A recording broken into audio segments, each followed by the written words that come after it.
Hi there, baby boomers. I'm John France, author of the For the Love of Boomers book and for these podcasts. And today we are featuring a very special boomer, a person who helps veterans find strength, healing, and hope. Her name is Patricia Clason. Good morning, Patricia. Good morning, John. So glad to have you here. Thank you. Um, Patricia is the founder of Healing Warrior Hearts. She's often fondly referred to as the Sergeant Major's daughter. Her life work with veterans has been inspired by having experienced losses of friends and loved ones due to suicide and post-traumatic stress disorder. Through that, she developed an understanding and compassion for others from their experiences. And she has written and reminds us that war is more than the official theater of combat. Beyond physical action, it's a battle of the spirit, resulting in moral and spiritual injury and emotional trauma to the military and to the families and friends who support them. Healing Warrior Hearts guides the wounded to the peace that heals and strengthens their hearts.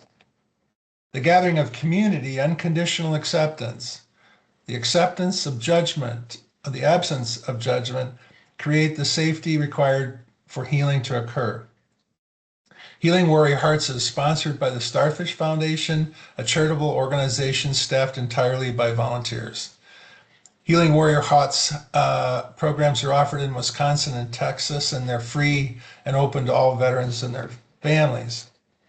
So what's kind of fun to know is that Patricia and I met for the first time at a Veterans Day ice cream social this past May, honoring the Greenfield American Legion Post 416. And I am thrilled to have had the opportunity to get to know you now, Patricia. So I wonder if you wouldn't start. I'm going to bring up a picture, a collage really, and I would like you to talk to it. Just tell us a little bit about what's going on in these pictures. Well, the upper left picture is the logo for Healing Warrior Hearts. And one of the things that's very special about this logo, the purple heart is fashioned after the purple heart that the military gives to people who have served and experienced physical wounds. But the military does not have any kind of medal for those who experience emotional wounds. So we decided we were going to create one. And that is what we've done with our logo. The two troops that you see there with the rucks on their back, they have each other's back. They're each looking in the opposite direction.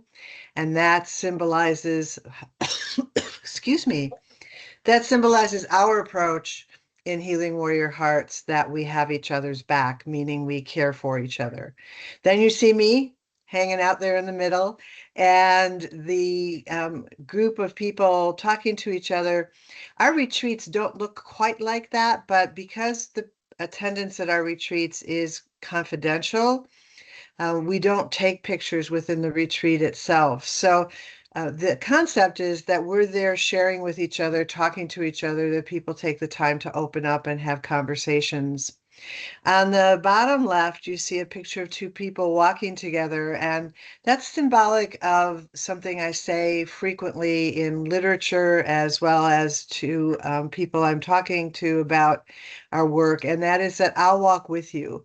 I'll go with you into the past, into the war, into the interpersonal war, whatever it is that you're dealing with, and help you come through the other side. So somebody's there walking with you. The middle on the bottom is actually a screenshot from the mental health summit that we did during COVID. The Veterans Health Coalition put together a summit to talk about mental health. And because it was COVID times, we recorded everything, and instead of people gathering as they usually did in large numbers. So that's me talking about our work. And then on the bottom right is the logo for Mental Health First Aid. I am a mental health first aid instructor.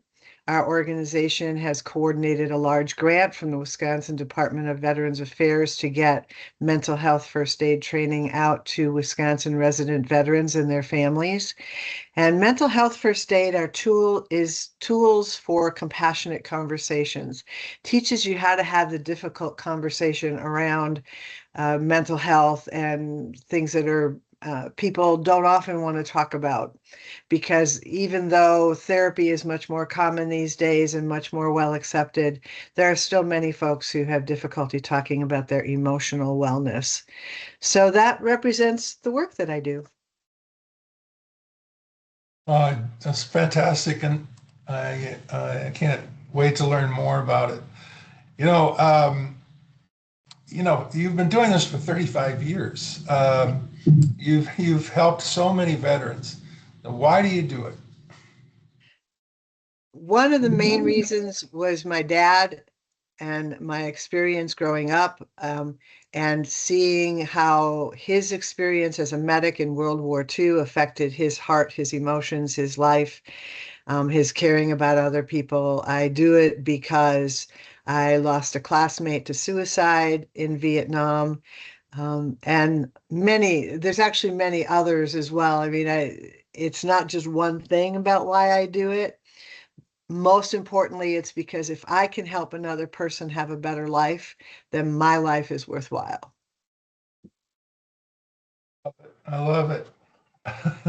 That's so profound, and I think it's such a wonderful way to look at life, and not so much about how much money do I have, but how much have I helped? What have I given to others? And that's so good for you. You're my hero. Thank you.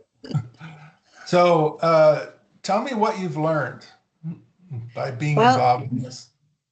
I've learned that people who have experienced trauma often have a lot of difficulty in relationships.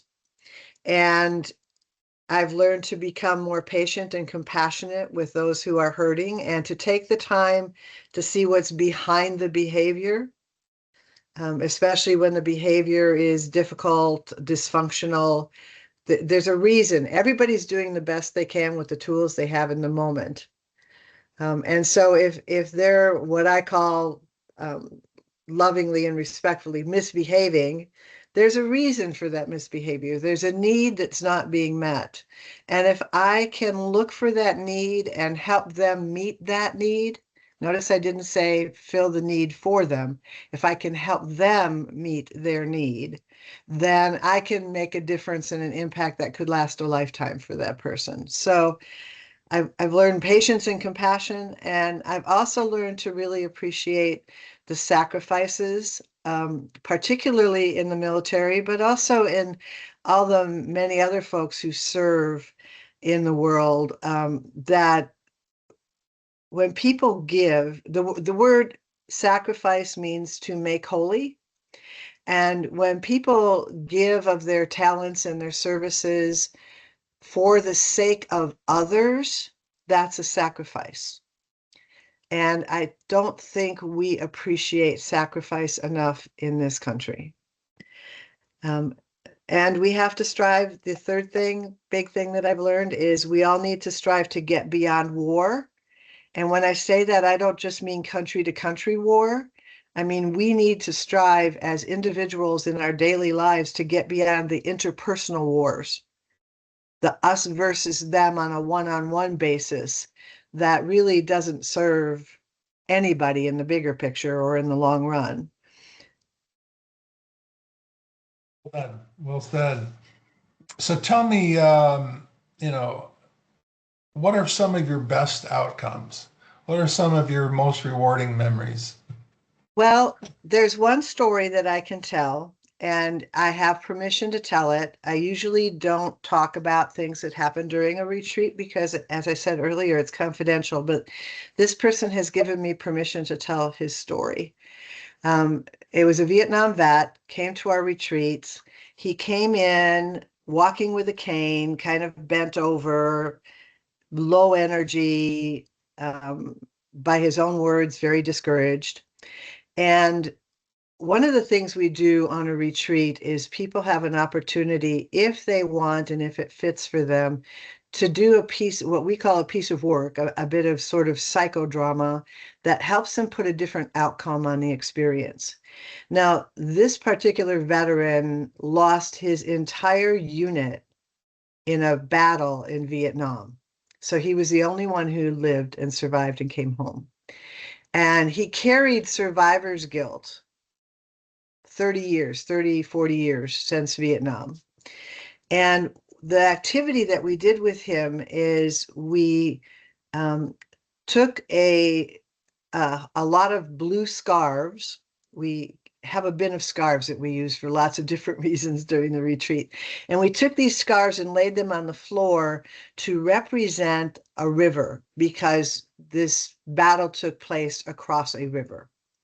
And so on the other side of the river, we then put other scarves to represent the members of his unit.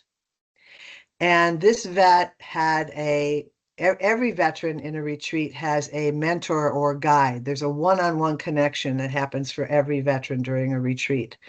So this veteran and his guide walked across the Scarf River, and he would pick up a scarf representing one of his fellow soldiers, and he brought that scarf back across the river, handed it to someone on the other side of the river, and said something like, "This is my friend Joe. Please welcome him home." And he did that 19 times Oh my for gosh. each of the members of his unit. It wasn't a dry eye anywhere to be found. Even now, I still get tears talking about it. It was a very powerful experience. And then, of course, he was the last one, and we welcomed him home. The next day, he walked into the retreat without his cane, with his head held high. He wasn't stoop-shouldered anymore. He was standing up strong and tall. And he walked in, and he told us that he slept through the night that night for the first time since he came home from Vietnam. I have seen that veteran multiple times over the years. This is now like 25 years ago. And every time I see him, he tells me about some other wonderful, amazing thing he has done in the world, like become a member of community government where he lives, spending time with his grandkids. One year I saw him with his grandkids, and he introduced me to them all, and he was happy and he was smiling, and he and his wife are still together, and they were considering not being together 25 years ago. I mean, to watch this man's life grow and blossom. It's not just what happens during the retreat, it's what happens after the retreat, when people take this new wellness back into the rest of their world and do things with it. So that's my best story, and it's the one I Great can story. tell.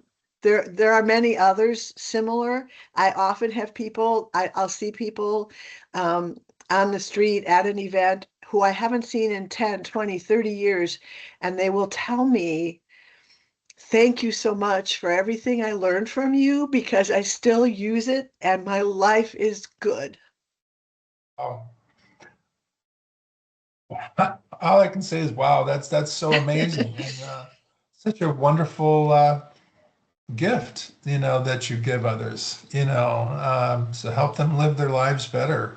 Um, Good for you. I noticed you mentioned that you work with couples in these retreats. I'm just curious to know a little bit about how do you help couples?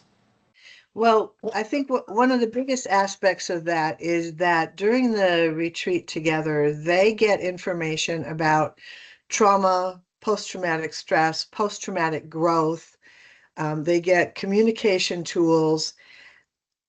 It's not often that both partners can be together in an environment like that for an extended period of time, learning tools and skills and gaining compassion, and then also seeing other couples who have had similar issues and challenges, and then they often connect together and stay friends after the retreat.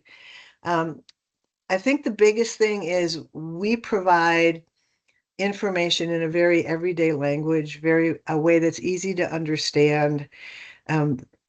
Telling people you're not broken. You've experienced trauma, whether it's trauma fighting or combat or service in the military, or the trauma of being home alone without your partner and maybe raising kids and having to manage life alone.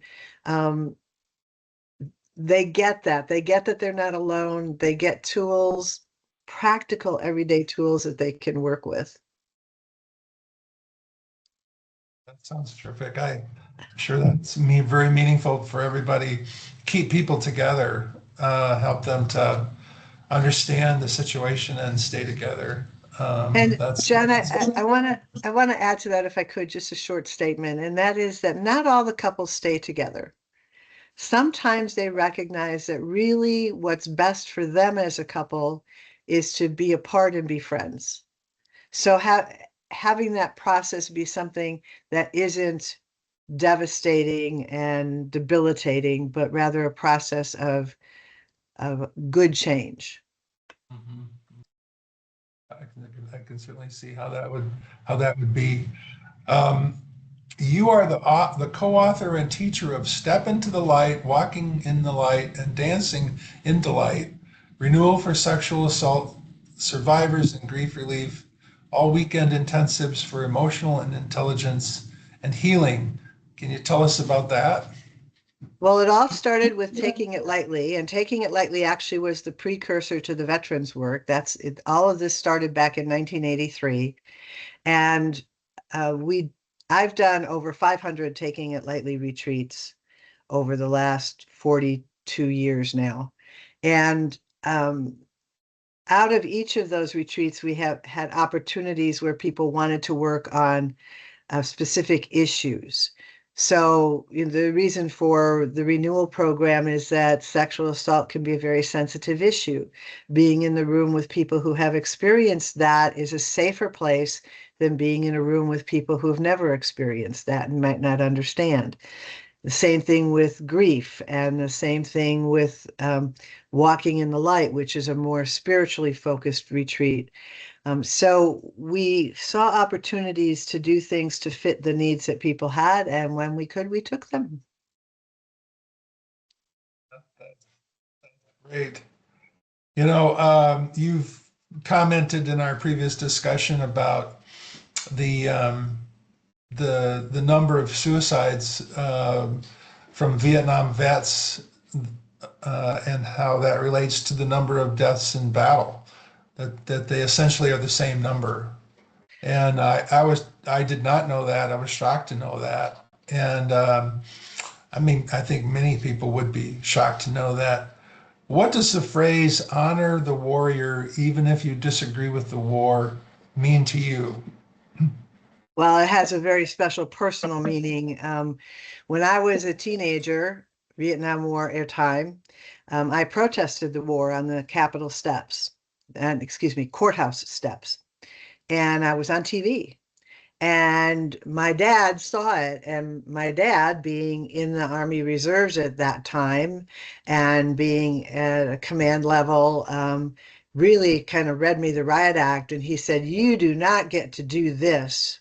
And then I have to go back and everybody sees my daughter protesting the war." He said, "There's something you need to understand." And what he said to me basically was, you need to honor the warrior, whether you agree with the war or not. And he said, the way that you did it and things that were said, not by you, but by other people in that environment, really were disrespecting the warriors. He said, you have to find a way to respect the warrior, even when you disagree with the war. And that has stayed with me ever since. And of course, our Vietnam veterans came home to very unpleasant greetings from society at large, and that was a big factor in the beginning of this work. Let's talk about the future. Someday you'll be planning for retirement. Will healing of some kind, possibly, will will healing warrior hearts be part of your senior life plan? Yes, and pardon my little giggle here, John, but people tease me about retirement all the time. Nobody believes that I'll ever really do it. And in a sense, that's true because I intend to continue to at least teach instructors for our retreats and occasionally lead retreats until my brain and my body don't allow me to do that anymore. Um, I want to retire from all of the administrative work and the background work and creating succession so that there are others to do it when I'm gone so the program doesn't die is really, really important to me. So yes, it's going to be part of my plan going forward for as long as I possibly can. Now, do you recommend volunteering with veterans programs for others? I do. I recommend volunteering in general because there's lots of research and statistics that tell us that people who volunteer at least an hour a month are adding time to their lifetime. So there's changes in those statistics. They're not all exactly the same, but the bottom line is volunteering increases your lifespan. So yes, I recommend volunteering, seniors, anyone, but especially seniors, because what happens when many people do retire from traditional jobs, what happens is they don't have a way of being valuable in the world anymore. And it is core to our human nature that we have to feel valuable. And so volunteering gives us an opportunity to connect with another and to give to another and support another. So doing that, there's also a receiving that happens. I receive the satisfaction of that. I receive being valuable. So it's not completely altruistic in the sense that I don't get anything from it. If I'm volunteering from my heart, I'm getting a lot from it. And so, yes, I think that volunteering is really important. Um, so let me add this to this because I am not a veteran. My father was, and I was always very proud of him for that. Do you think you have to be a veteran to help a veteran? No, no, not at all. In our retreats, we make sure that our staff is roughly 50% veteran, 50% civilian. And the reason for that is that the veterans need to know how the civilians see them and can accept them and that they can make connections together because veterans will often isolate themselves thinking that nobody but another veteran can understand. And it's not as much about understanding as it is about empathy, having compassion for. And so having civilians involved in our programs is very important. That's good news. Um, well, Patricia, you and I are both in our 70s. Many of our viewers will be in their 60s and up. I'm just curious to know how has getting a little older changed your life, changed your dreams or your life goals? Yeah, that's an interesting thought. I would say that it's changed my focus. I don't know that it's changed my dreams.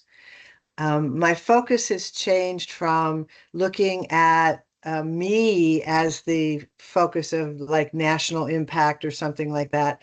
My focus has changed to legacy and succession planning, and less about how do I get out there in the world, not because I need glory, but because I want to contribute at a higher, bigger, broader level. I now need to pull that in and say, how can I make sure that this continues? So it's a different kind of focus.